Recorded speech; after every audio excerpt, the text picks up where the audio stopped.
Amser nawr i ni gael sgwrs gyda golygydd materion Cymreig y BBC, Vaughan Roderick. Croeso ato ni. Hyfryd i gael chi yma heno yma. A'r newyddion yw, mae ydych chi gyfrol newydd gath ei lawnsio yn y Senedd nos Fawrth, Pen ar y Bloc. Felly, gwrwch mwy wrthyn ni. Wel, yr hyn yw detholiad mewn gwirionedd o bethau wedi sgwennu dros yr 20 mlynedd diwetha oherwydd oedd 20 mlynedd o ddatganoli'r wythnos yma. Ac oedd cyfeilliau i Ruth Thomas sydd wedi gwneud y gwaith mewn gwirionedd. Oedd hi'n dweud, wel, fysa'n dda cael rhyw ddetholiad o'r hyn wedi sgwennu. Heb cweit sylweddoli fi'n meddwl bod fi'n cystadlu da Daniel Owen ar Esgob William Morgan am faint o stwff wedi sgwennu yn Gymraeg. Felly mae wedi treulio spel hir mynd trwy'r holl bethau yma, a pigo mas bethau rhai ohonyn nhw oherwydd bod nhw'n bwysig neu'n arwydd o cael eraill jyst oherwydd bod nhw'n ddifyr neu'n ddiddorol. Felly, rhyw detholiad o ddigwyddiadau gwleidyddol a mi yng hynny mewn gwirionedd dros y degawdau diwetha. Yn amlwg, mae'n siŵr gymaint o brofiad gyda chi, ond cerwch chi nôl i'r dechrau. Wnaethoch chi ddechrau fel gohebydd gwleidyddiaeth? Na, fe nes i ddechrau off yn gweithio ar radio Radio Wales i ddechrau, just cyn y referendwm datganoli cyntaf. Felly fe nes i rhywfaint o waith ar hwnna'n 79. Wedyn ni dipyn bach o DJ-o mewn radio lleol masnachol, ac wedyn ni symud mewn i gohebu cyffredinol a gohebu gwleidyddol yn y BBC. So, wi mwy neu lai wedi bod yn cicio o gwmpas y bloc arbennig yna am 40 erbyn hyn.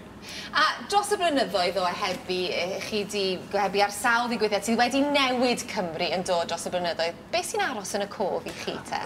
Wel, dwi'n meddwl taw mae yna 3 digwyddiad efallai, neu 3 chyfnod. Y cyntaf heb os yw streic y glowyr, hynny yw unrhyw newyddiadurwr. Honna oedd y stori fawr yn para am 19 mis nôl yn hanol 80au.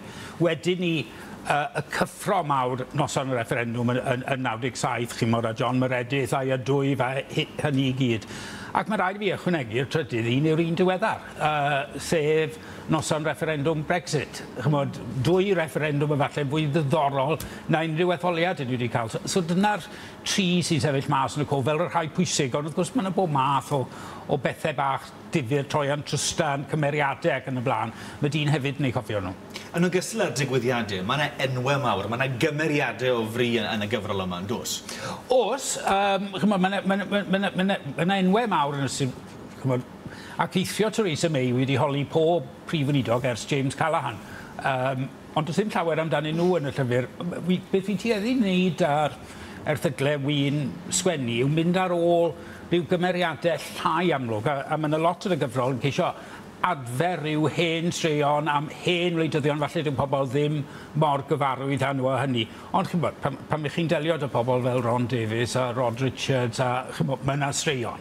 Mae yna straeon yn fyna, ond bydd rhaid i bobl dalu am y cyfrol i'w darllen nhw. Bydd, sicr. Chi'n glyfar fyna? Wnaethoch chi gyffwrdd fyna ar Brexit, wrth gwrs. Mae'n anodd peidio sôn am Brexit. A mi ydych chi yn sôn am y dyfodol yn y gyfrol hefyd ydych? Wel, oherwydd bod hynny yw, bod ni'n meddwl bod ni wedi cyrraedd rhyw sefyllfa weddol sefydlog yng Nghymru ar ôl 20 o ddatganoli, ond dyma ni, mae popeth wedi cael ei twli lan yr awyr unwaith yn rhagor.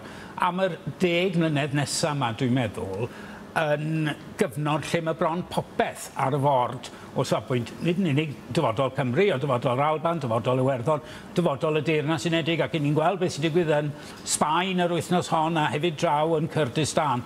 Mae fel petai ni mewn cyfnod lle mae'r hen ffiniau a'r hen wladwriaethau yn dechrau gwegian. Felly mae'n gyfnod hynod cyffroes fi dweud yn y llyfr un o'r rheswm mewn i'n wneud yn ogystal 20 mlynedd o ddatganoli, ond fi newid troi'n 30 oed. Ac o'n i'n meddwl, wel, sy'n ni ddim yn mynd o, mynd mas a just trilo dy byr amser yn yr ardd. Ond sydd fedrwch chi gerdded i ffwrdd o'r hyn sy'n digwydd nawr. Y cyfnod gwleidyddol mwyaf cyffroes o ngyrfa i. Felly, does ddim dewis, ond parhau ar gyrfa. Dim garddio, mwy o sgwennu. Ac yn gwneud yn sydyn iawn, ych yn sôn am y garddio fyna, ar wahân i wleidyddiaeth, beth sy'n cadw Vaughan yn hapus? Dim lot ti ras i wleidyddiaeth. Na, fi... Dwi'n gyda chi ddim lot o amser sbar. Wel, darllen yw'r peth mawr oherwydd, i fi, mae gwleidyddiaeth a hanes yn ddwy ochr o'r un geiniog. Os ych chi ddim yn gwybod eich hanes, ych chi ddim yn deall eich gwleidyddiaeth. Dwi'n treulio lot o amser yn ymhel i feisydd hanesyddol. Wel, digon o straeon, digon o bethau hynod o ddiddorol, Pen ar y Bloc, Vaughan Roderick ar gael nawr. Diolch yn fawr iawn i chi. Diolch yn fawr iawn i chi.